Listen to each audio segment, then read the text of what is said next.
Thank you all. Please be seated.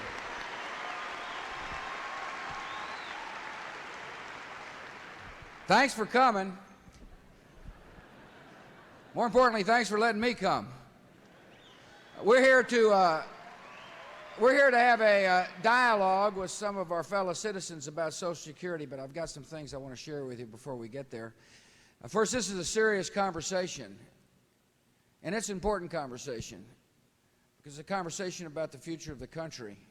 And I want to thank Father Malloy and Father Jenkins for letting me come back to this fantastic university. I come back as a graduate. Well, kind of a graduate. I got a degree. Honorary degree. For all you UC students out there, it's amazing what can happen to you if you keep working hard.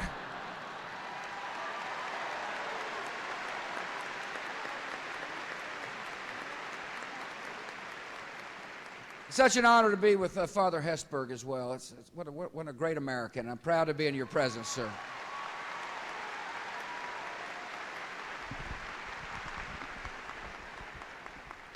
I'm glad to be here with my man Mitch. Governor,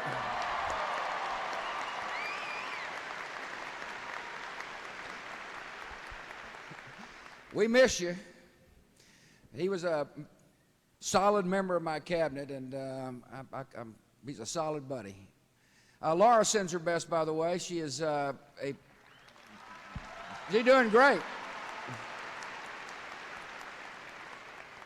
Believe it or not, she's in Death Valley, California, looking at wildflowers. She loves flowers, and I love her. I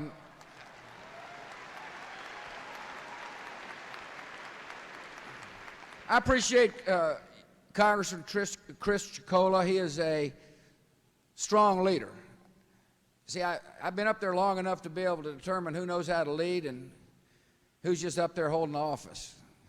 You got a leader in Chris, and I appreciate your leadership.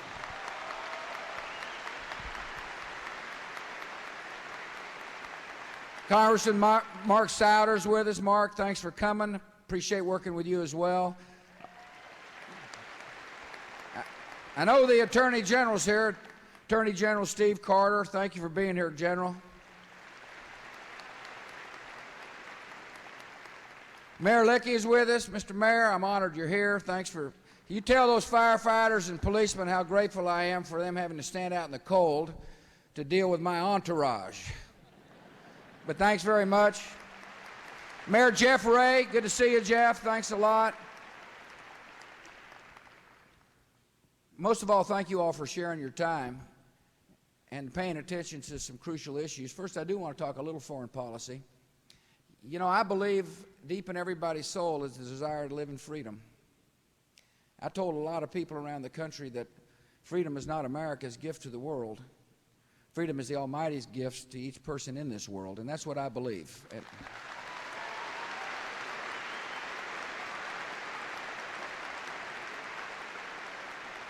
And I know we got some students here, and you're living in we're all living in amazing times. When you think about what has taken place in a brief period of time, I mean, millions voted in Afghanistan to elect a president. That country has gone from darkness to light because of freedom. The Palestinians have elected a new leader who's showing courage. And I believe someday soon there will be a Palestinian state living side by side with Israel in peace.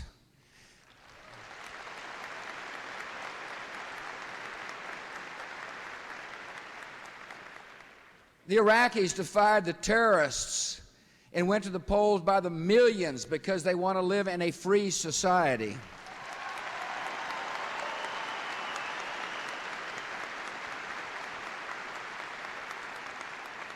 The desire for people to self-govern and to live in a free world is catching on in parts of the Middle East. In Beirut, Lebanon, thousands of people took to the streets in peaceful protest because they're saying, we want to live in freedom as well. And now it's time for Syria to end its occupation of that good democracy.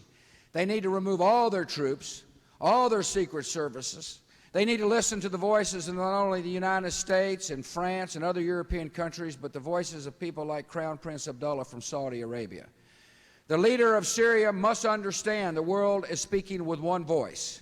Lebanon must be free.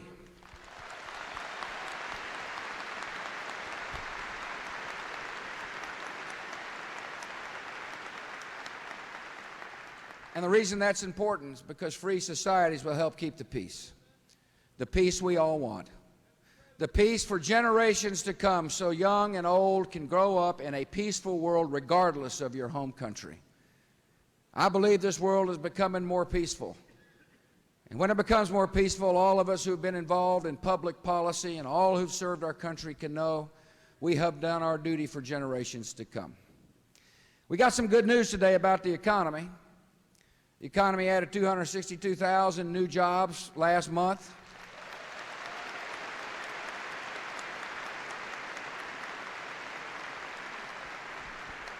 The entrepreneurial spirit is strong in America, and we need to keep it strong. These jobs were added because I think of good policy, which said, how can we stimulate small business growth? What can we do to make sure the entrepreneur is doing well, not only in Indiana but around the country? And the fundamental question is, what do we do now?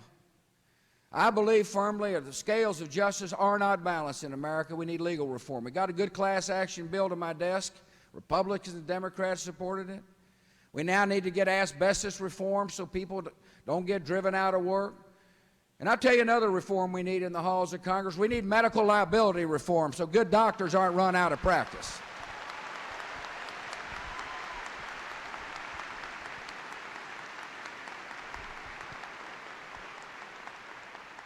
Laura told me, she said, make sure when you get up there, remember you got some panelists, so don't do all the talking. But I got a lot to say. We're doing great in Washington. We're working hard to make sure that there's a new spirit there where people decide to set aside politics and work on problems, and one of the biggest problems we face is Social Security. Let me first start off by saying something really important, and we'll talk about this as this discussion goes on. If you're reliant upon Social Security today, nothing will change. I don't care what the ads say, what the politicians say, you're going to get your check. That's just the way it is. That is a fact. The problem for Social Security is not for those who now depend upon it. Listen, Social Security has been a great safety net. It's been a vital part of our country. But we get in some holes in the safety net, particularly for younger generations of Americans. Now, you're probably wondering why somebody who has been in politics is talking about Social Security. After all, it's been called the third rail of American politics. You grab a hold of it and you get electrified. I'm talking about it because I see a problem, and I believe I have a duty as the President of the United States to bring problems forward for public discussion.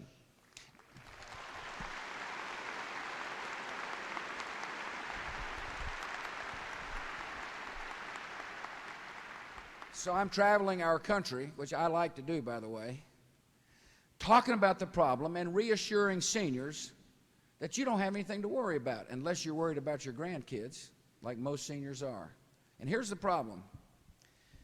Baby boomers like me are getting ready to retire.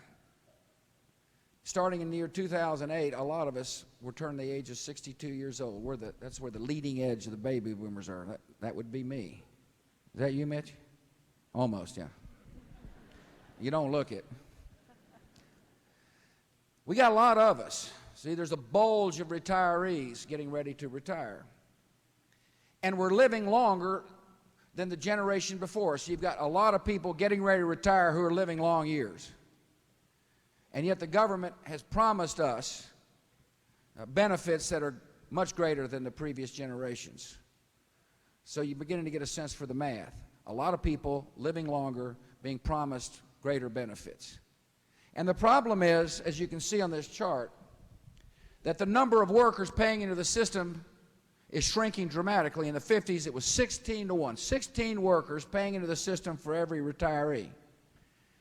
So that if you took the average compensation today for the Social Security retiree is $14,200, that would be each worker would pay $900. to make sure that one person got their benefits. Today it's 3.3 to 1, and soon it's going to be 2 to 1. More people living longer, getting greater benefits with fewer people paying into the system. The math just doesn't work anymore. Now, this is a pay-as-you-go system. The checks come in and the checks go out.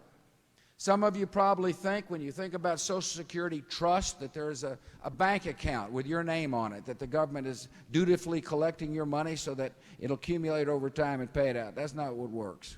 It's not the way it works. The money's coming in and the money is going out. And if there's extra money above and beyond the promises made to Social Security retirees, that money's going to pay for other government programs. I hate to tell you, but that's just the way it's working. And what has happened is you got a bunch of paper accumulating in the form of IOU. But this is a pay-as-you-go system. It is not a savings system. Now, when you get more people retiring who are getting greater benefits and are living longer, with fewer people paying in, at some point in time, the system starts to go into the red. Right now, from that chart, you can see there's more money coming in than going out. But in 2018, there's more money going out than coming in. That's the beginning of the trust beginning to become depleted. I mean, it's the beginning of the IOUs being dissipated. Let me tell you how bad it'll be if we don't do anything. In the year 2027, the government will need to raise $200 billion more than the payroll taxes just to make good on the promises. And it gets worse the next year, and the next year, and the next year. It's up to about $300 billion by 2030 something, and 2042 the system is flat broke. All the IOUs have been gone. So we got a problem. I don't care how you look at it, it is a problem. It's a problem that I think needs to be addressed. The longer you wait, the harder it is to come up with a solution. Imagine if this government of ours does nothing at this point in time on Social Security, and you've got a 5-year-old child. When that child turns 18, the system goes into the red. When that child turns 28, it requires billions of dollars to make good on the promises to people like me. When that child, in the year 2027, that child and other workers are going to be confronted with at least a $200 billion deficit per year to make good on the promise. So my first mission is to travel around this country saying to folks, we've got a problem. And to remind seniors that nothing will change, that you'll get your check. And if I'm successful at doing that, then all of a sudden you can imagine where the debate will go. The American people will start saying, particularly the younger Americans who are going to have to pay for this, will start saying, what you going to do about it? If you see a problem, Mr. President, and Congress and Senate, what do you intend to do about it in order to make sure there's a retirement system, a safety net for future generations of Americans? And I understand that. And that's why at my State of the Union, I stood up and said, bring your ideas forward. This is no longer the third rail of American politics. I don't care if it's a Republican idea or a Democrat idea. I'm interested in knowing what's on your mind as to how to permanently fix, permanently solve this problem. And I've mentioned President Clinton and Senator Moynihan and many Democrats who had come up with interesting ways, interesting ideas, a variety of options to fix the situation. Now, I realize I've got a duty to participate as well. First thing I'm going to do is keep traveling the country over and over and over again, making the point, we got a problem and now is the time to act.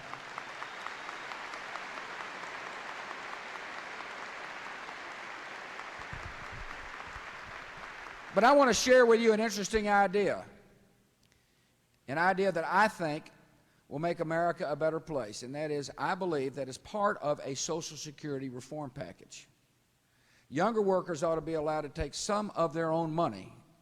Remember, when you're paying payroll taxes, it's your money. It's not the government's money, it's your money. You ought to be allowed to take some of your own money and set it aside in a personal savings account that you call your own. And here are the benefits.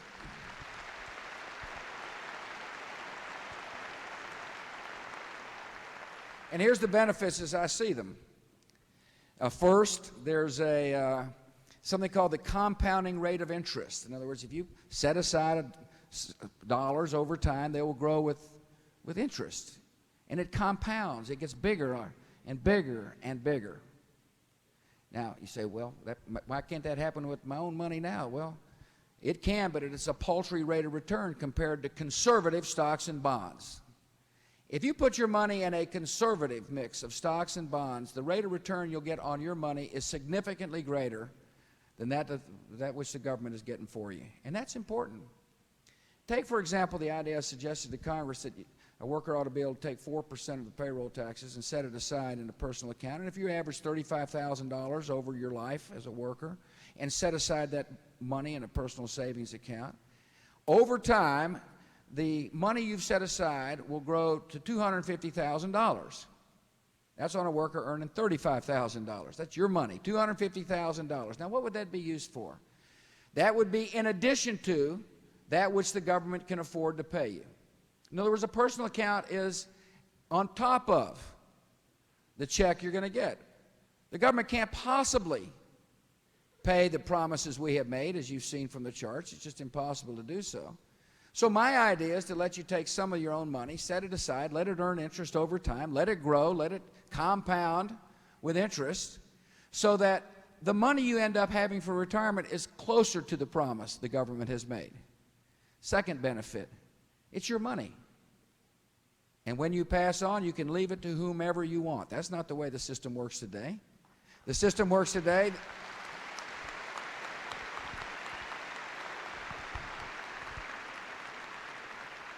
It'll help a family where the wage earner has died suddenly, because that money is now available to be spent for that family. We'll talk to somebody who had an issue along these lines.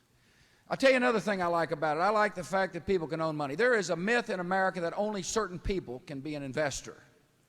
You know, the investor class.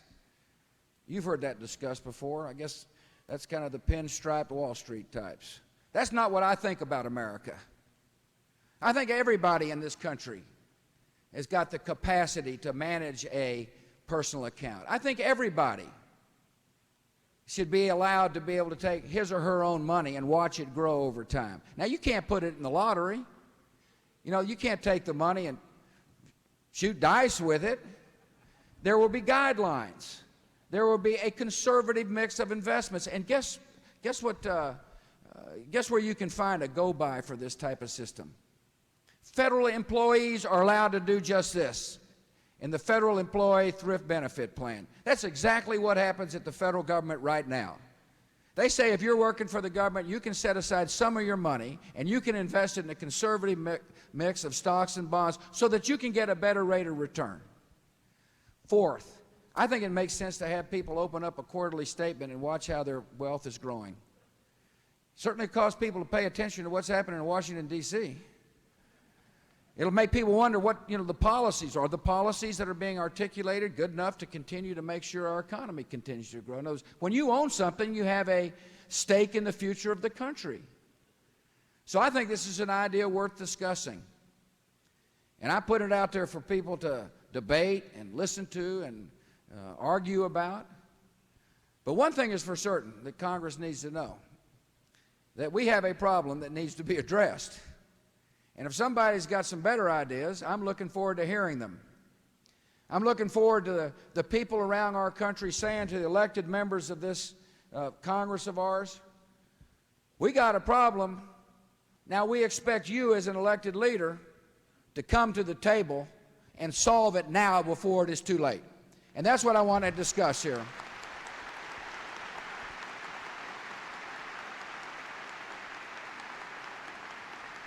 By the way, I'm really excited about the opportunities to fix Social Security. That's why we run for office. I mean, someone said that it's a steep hill to climb, Mr. President. Well, my attitude is the steeper the better.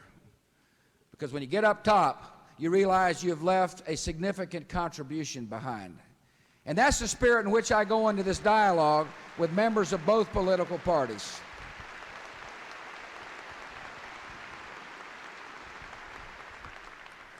A couple of other points on the accounts.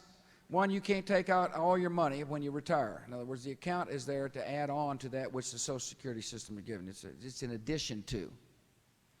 Secondly, there is a way to make sure that when you come closer to retirement, you can alter the mix of stocks and bonds or T-bills or whatever it might be so that you're able to better control the investment portfolio. In other words, there's flexibility within the guidelines that the government has set, just like the thrift saving plan of federal employees. We got some citizens here who have agreed to lend some of your expertise to the subject. After all, you're dependent on Social Security, and I'm not. You're an expert on it. First, I want to bring in Jeff Brown. What do you do, Jeff? It's a loaded question. I already knew the answer, of course. But I have a PhD in economics, and I'm a professor at one of the other great Midwestern universities. PhD in economics. It's an interesting lesson, isn't it? He's the advisor and the PhD. I'm the president and a fair student.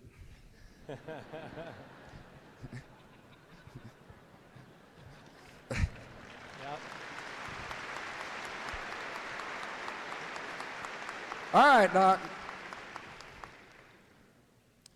You're an expert on Social Security. That's right. I've been studying it for about a decade now, and the good news is it doesn't really require a PhD to understand that the program is in trouble.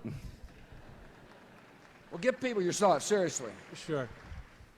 So as you stated, Mr. President, the problem with the way that Social Security is designed is that it was never designed as a savings program. It is a pay-as-you-go system. And so what that means is when each of us are paying our tax dollars into the program, most of that money is going right out the door to pay benefits to today's retirees. And I should note that these tax levels are high. If you're a family making $40,000 a year, you're paying nearly $5,000 in payroll taxes to support Social Security. In fact, for a large majority of families, the tax burden of Social Security is greater than their income tax liability. And as I said, that money is not being saved. It's being spent to provide benefits to today's retirees. Now, that kind of system, that pay-as-you-go system, can work pretty well when you have lots of workers paying in and not very many people drawing benefits. And as you noted, back in 1950, there were about 16 workers paying taxes for each retiree, and that number's down to just 3 today, and is heading down to 2 by the time I'm retired and my children are paying into the system. And so that family making $40,000, paying $5,000 in taxes today, if we don't do anything and we just rely on continuing to raise the tax rate, that $5,000 is going to have to go to $6,000 and to $7,000 and then to $7,500 within the lifetimes of my children. And we know that that's not a sustainable course, and that something clearly needs to change. Yeah, tell me, what's interesting about this subject? I was just looking at Dr. Brown. He's a young-looking guy, and I was thinking about when I was his age. I don't remember much discussion about Social Security being in trouble. I think we all took it for granted, precisely because the math was fine. And what he's telling you is that there has been a demographic shift. People are living longer, people are having fewer babies, and you might remember the old campaigns. They'd say, vote for me, I'm going to make sure you get greater Social Security benefits. Well, that's what happened. They promised more and more and more, and so my generation has been promised benefits that the government just can't pay for unless graduates from Notre Dame University are willing to pay a significant chunk of their earnings to support me. And I'm not so sure they're going to be willing to do so when it comes time. You got anything else there, Jeffrey? Sure, just to put that in perspective a little bit, back in 1935, when the system was first put in place, average life expectancy of men at the time, of people born in that year, was only about 67 years old. Today, it's getting close to 80. And so that, combined with the fact that people are having fewer children, simply means that as long as we stay with this kind of a pay-as-you-go system, you don't have many good choices but to have tax rates rise or benefits fall. One of the nice features of the accounts is that it provides an opportunity for Americans and for the nation as a whole to save more. And if we save more today, this can help reduce that burden on our kids and our grandkids in the future. Yeah, also is saying is that when you save more, when there's more savings, it encourages capital investment. Capital investment means the economy is more likely to be strong, and that's important. There's a direct correlation between savings and investment means jobs and productivity, and eventually higher wages. And so this will not only be good for our fellow workers and fellow Americans, but it'll be good for the economy. Well, good. Glad you're here, Jeff. Thanks for coming. Listen, we got Mark and Betty Batterby.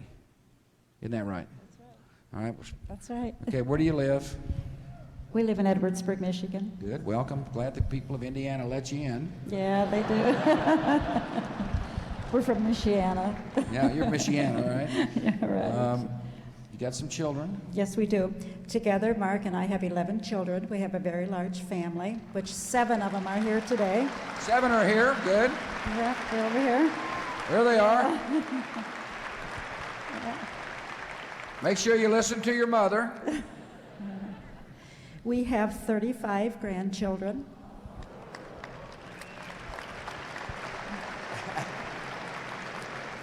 And we have 6 great-grandchildren.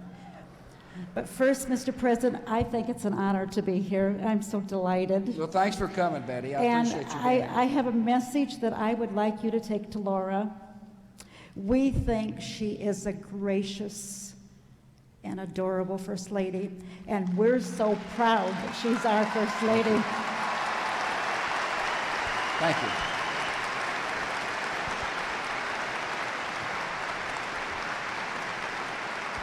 I'm proud of her. Thank you, Betty. Okay, Social Security. okay.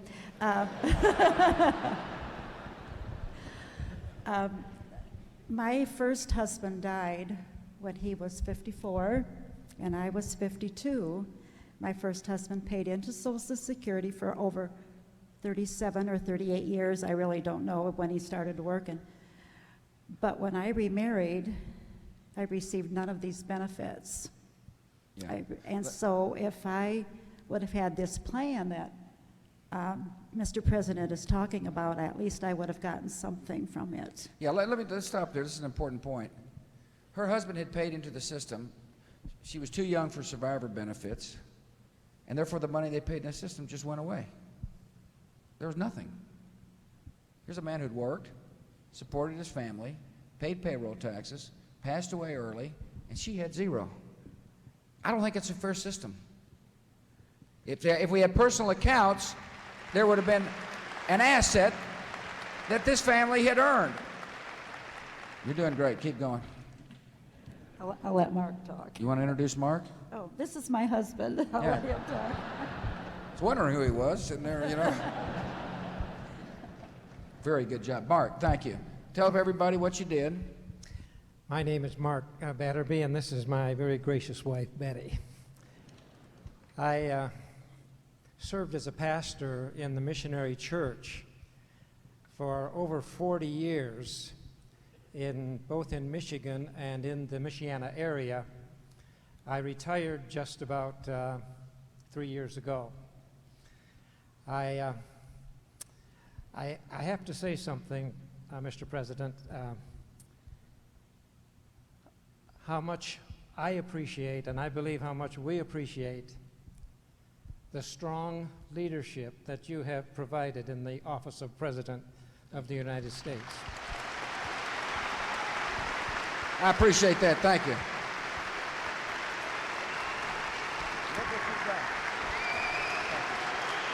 Thank you all.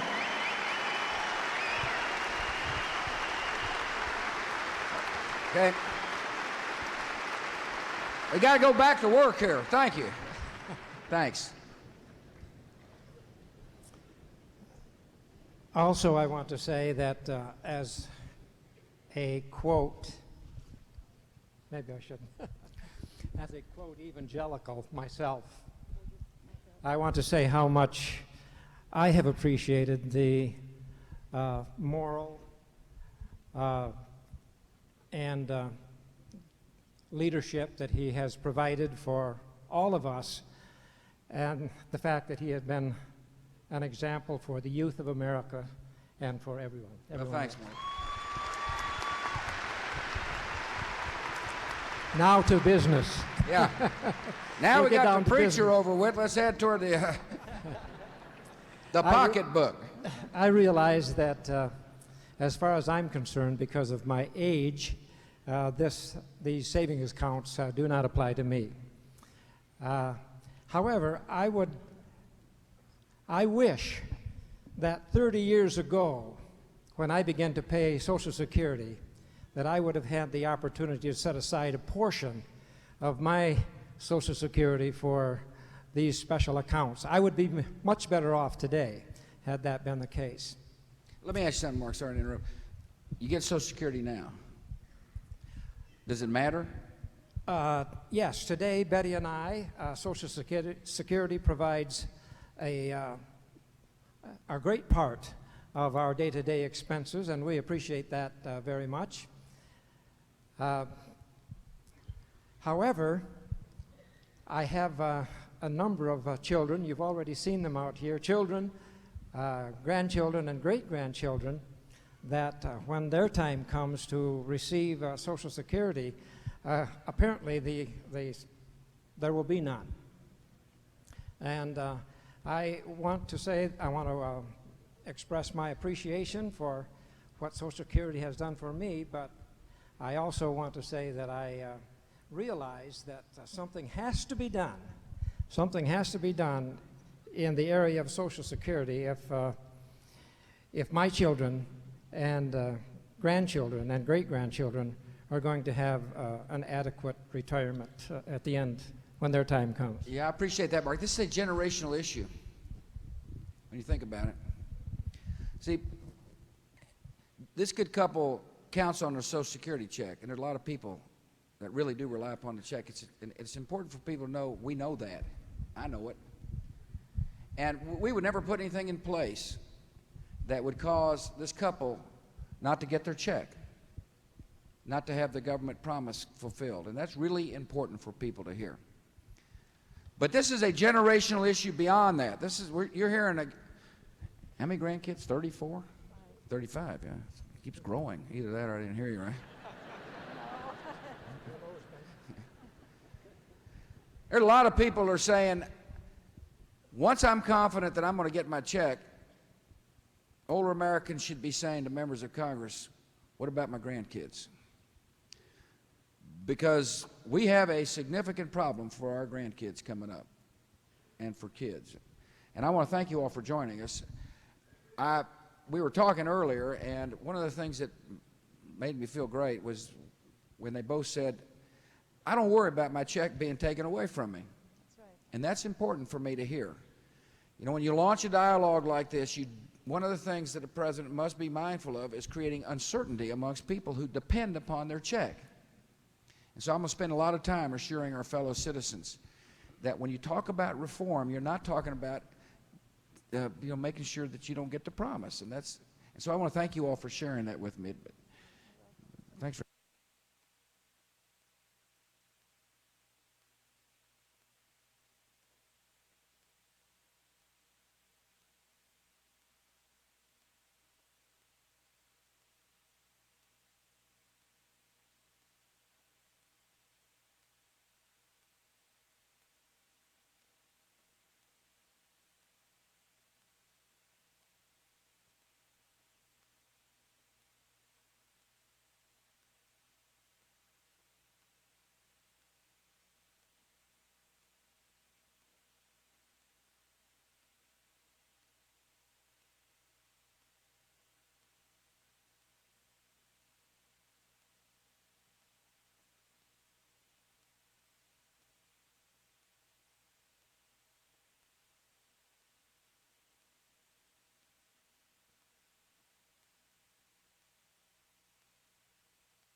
My wife left her career in industrial sales about a year ago to concentrate on raising our 3 boys, ages 7, 5, and 3, and every day she reminds me that she's never left her job, that she does work full-time at home.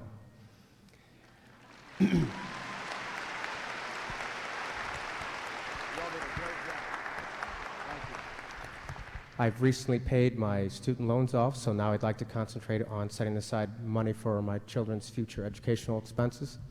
As it is today, we pay additionally for them to get a Catholic education, and they attend St. Anthony's School in South Bend. We also believe in wanting to find a vehicle to set aside money for retirement. My only vehicle at this point right now is my company-sponsored 401k program. Yeah, let me stop you right there. Everybody knows what a 401k is? 401k? I don't think we'd have known that when we were coming up, Mitch. 401k means manage your own money, see it grow. Exactly. Does that make you, that, I mean... It's a sense of ownership, and I think the idea of personal retirement accounts, as you're proposing these reforms, I'm very encouraged as a taxpayer to know that that could be reality one day for us. Some people say, well, it's really hard to manage your own money. I mean, for some people, it's a foreign concept. Is that the case for you? On your 401k? I mean, no, that's, you know what, you look at it all the time. You get a quarterly statement once every quarter, every 3 months, and you see your money grow. This money that you're putting in every week continues to grow. And I believe that we should have a part of that in our system today that we have, and we don't have that. Long-term investments take out swings in markets, and a conservative mix takes them out even further. And so when you hear people say, well, you put your money in the market, you'll lose it all, that's just not the way it works. We're talking about people holding money over a long period of time with a conservative mix in stocks and bonds. I hear people say, well, I can't do that, or certain people can't manage their own money. But you got to understand, life is changing, particularly for younger generations of Americans. Here you're looking at a 36-year-old man who's got a 401k. It's defined contribution plan. He's watching his money grow. My attitude is, why shouldn't we apply that very same concept to his other source of money, his payroll taxes, and setting up his own account? Now, let me ask you something. Your children, I mean, obviously you're in the business of making sure they're educated, but I presume Correct. you're trying to build up an asset base for them? Absolutely. Part of the responsibility of us parents is to set aside money for them, for their education and for down the road. And that's a very important part of our family. Yeah. So he builds up, Fran sets aside money, it grows, it grows, it grows from his personal account. He passes on, and the kids can do with the money whatever they want to do with it. It's not their retirement account. It is their money to live on. It's their money to invest. It is a nest egg. It is a part of their wealth and their worth. Seems like to me that's a concept that we ought to spread to every family in America. This idea of, only a certain number of people should be allowed to invest is something I totally reject, and I think it's wrong. There will be plenty of help for people to learn how to watch the stocks and bonds grow, to be able to pick and choose the risk and reward that the government says is available for you. There's plenty of people that have got the capacity to do that. And I want to thank you for thinking that way, Fran. It's an important concept. Debbie Johnson, you don't need to tell your age. Thank you, Mr. President. But you do have the hardest job in America, which is being a single mom. Yes, I am a divorced mother of 2 beautiful girls, and I also work at Bear Federal Credit Union as Business Development Officer and Public Relations. I'm also my daughter's PTA secretary in their school. I am also a South Bend Rotarian. I am also active in the Elkhart Chamber of Commerce, and I'm a mentor for the Junior Achievement, and I also volunteer in the Reach of the Child program. You're also busy. Yes. Oh, and I forgot one more thing. Oh, I forgot. So single mom, 2, really busy, sitting on the stage with the president talking about Social Security. Why? Well, and I forgot to tell you, I'm also a part-time student at Bethel College, so. It's important to me that I continue my education, move up the career ladder, and of course, do what everybody wants to do, is earn more money. I do not believe that Social Security will be around when it's my time to retire. And Okay, let me stop you, sorry. Do you hear what she said? I do not believe. Members of Congress need to hear. I do not believe that Social Security will be around when it comes time to retire. No, I don't. Well, I don't blame you. I have a career change. One of my goals when I turn 50 is I would like to take care of my children's children. I would also like to stay active in non-for-profit organizations. So it's important for me that I start a college savings plans of 529 for my daughter, and I also channel other avenues so I can retire and be comfortable and not have to rely on Social Security unless there's a new reform for this. Yeah, this is a very important part of the dialogue. We've got folks saying, I'm comfortable when I get my check, and we got taxpayers saying, I don't think I'm ever going to see one. As a matter of fact, somebody told me one time, a poll amongst the youth, I didn't see the poll, generally don't pay attention to them, but nevertheless it said that young people think it's more likely they're going to see a UFO than get a Social Security check. Were you in that poll? Yes. The fundamental question facing our society and facing our Congress is, are we willing to worry about taxpayers that have yet to come close to retirement? That's really what we're talking about. You know, I campaigned on this issue. I said, vote for me, and I'm going to bring forth interesting ideas to make the Social Security system sound. I believe people appreciate a candid approach to issues and want people to work together to solve problems. And if I were a younger American, I'd be asking loud and clear, what are you going to do about this train wreck that's headed my way? You know, again, retirees, people like me who are fixing to retire, we're fine. The system is, it's in pretty good shape. But it's the people paying into the system to make sure the baby boomer generation is given, what we've been told that is really going to have a heavy, heavy burden to bear. Speaking about young Americans, good job, by the way. John Paul Surma. John Paul, how old are you? I'm 24. Yeah, see.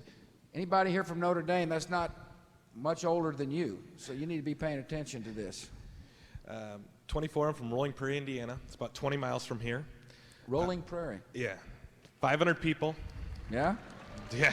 About the size of Crawford. Yeah. I'm part owner of a small business, Pyramid Equipment. We're in the waste industry. We sell and service waste equipment or garbage trucks. Yeah. That's good. I'm proud of what I do, so.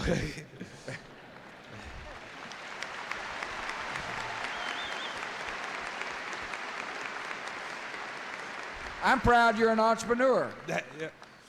I have 18 employees, 16 of them full-time. Good. I pay 100% of their insurance, and then I also implemented a simple IRA for them where I'll match 3% of what they put in. That's good. So this is an individual personal account, by the way. It's a different kind of personal account. Yeah. And now, personally, I try to max out my IRA every year, but I don't believe that's enough, so I also invest in residential real estate on the side. And, excuse me, when I was at Indiana University of South Bend, I did a report on private accounts in Social Security because I seen that there was going to be a problem. And ever since then, I've been hoping for change because it's been so far overdone. I mean, glad you bring it to the attention So here. what do you like about the personal accounts? What do I like about the personal accounts is that right now I don't feel any ownership because I feel like you guys are going to take my money and I'm not going to get any of it back. Yeah, well, that's Yeah. And a plain way of saying it. Yeah. And I have the worst luck in the world. I'll probably die before I ever get that Wait a age. minute. No, I'm serious. You need to seek help right here at Notre Dame. So I'm afraid that I'll die and then you guys will take more of my money. And, I wish my nieces and nephews, being single, I don't have any kids, and I probably will never have kids. Don't give up. Wait a minute. I thought you were an entrepreneur. Entrepreneurs need to be optimistic. How can you start your own business unless you see a better future? I'm married to my job. Yeah, okay. Well, So, you got plenty of time. Don't yeah. worry about it. Well, I want, if I was... Any other 20-year-olders talking about the issue? What's that? Any other 20-year-old people talking about the issue? Do 20-year-olders care? Yes. They do? That's good. That's good. You should care. But You're not asking, you're kind of one of these lonely heart things, are you? Trying to find a...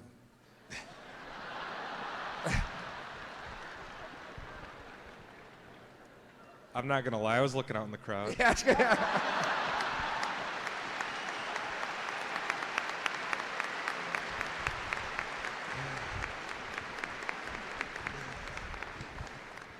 Social Security. Okay, there you go.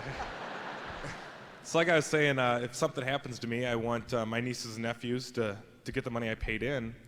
My biggest problem is being self-employed. I have to pay the whole percent. I have to pay the employee side and the employer side of mine, and I feel like it's a tax burden. Yeah. And If you think it's high now, if we don't do anything, it's really going to be high. that, and I'm afraid that the first persons you guys come to is me, if there's going to be a problem. If you're successful, it will be. Yeah, so in the future, if we don't do anything, we're either going to have to cut benefits, which you say you're not going to do, or we're going to have to take the money from another part of the sector. I said we weren't going to, the benefits will be the same for those who have retired.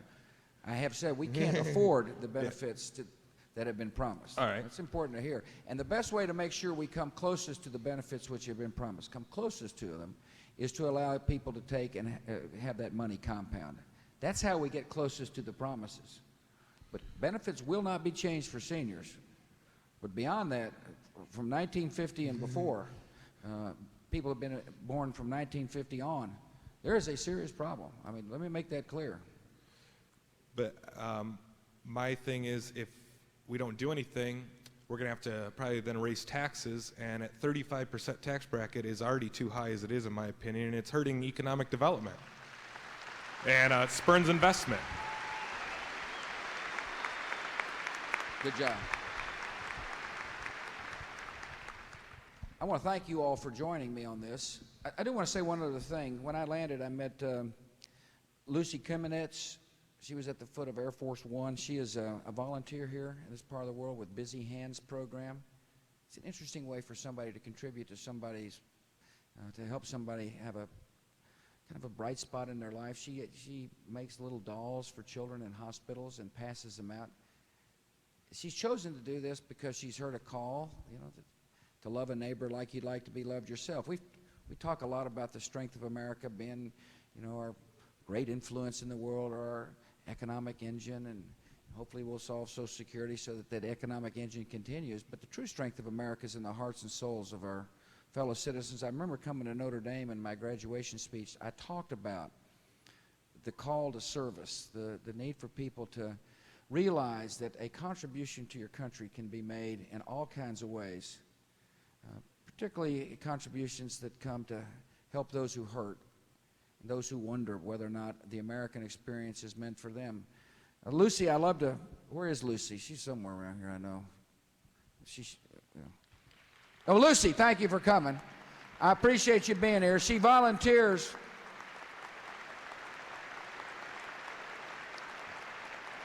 She volunteers with the Retired and Senior Volunteer Program. She is a soldier in the Army of Compassion. And for those of you who are interested in how you can serve our country, feed the hungry, provide shelter for the homeless, put your arm around a brother and sister who hurts and says, I love you. Mentor a child, teach somebody to read. Take time out of your busy life to help somebody who hurts, and this country will be able to realize its full promise for every single citizen. I'm honored you all came. I hope you've enjoyed this as much as I have. May God bless you all, and may God continue to bless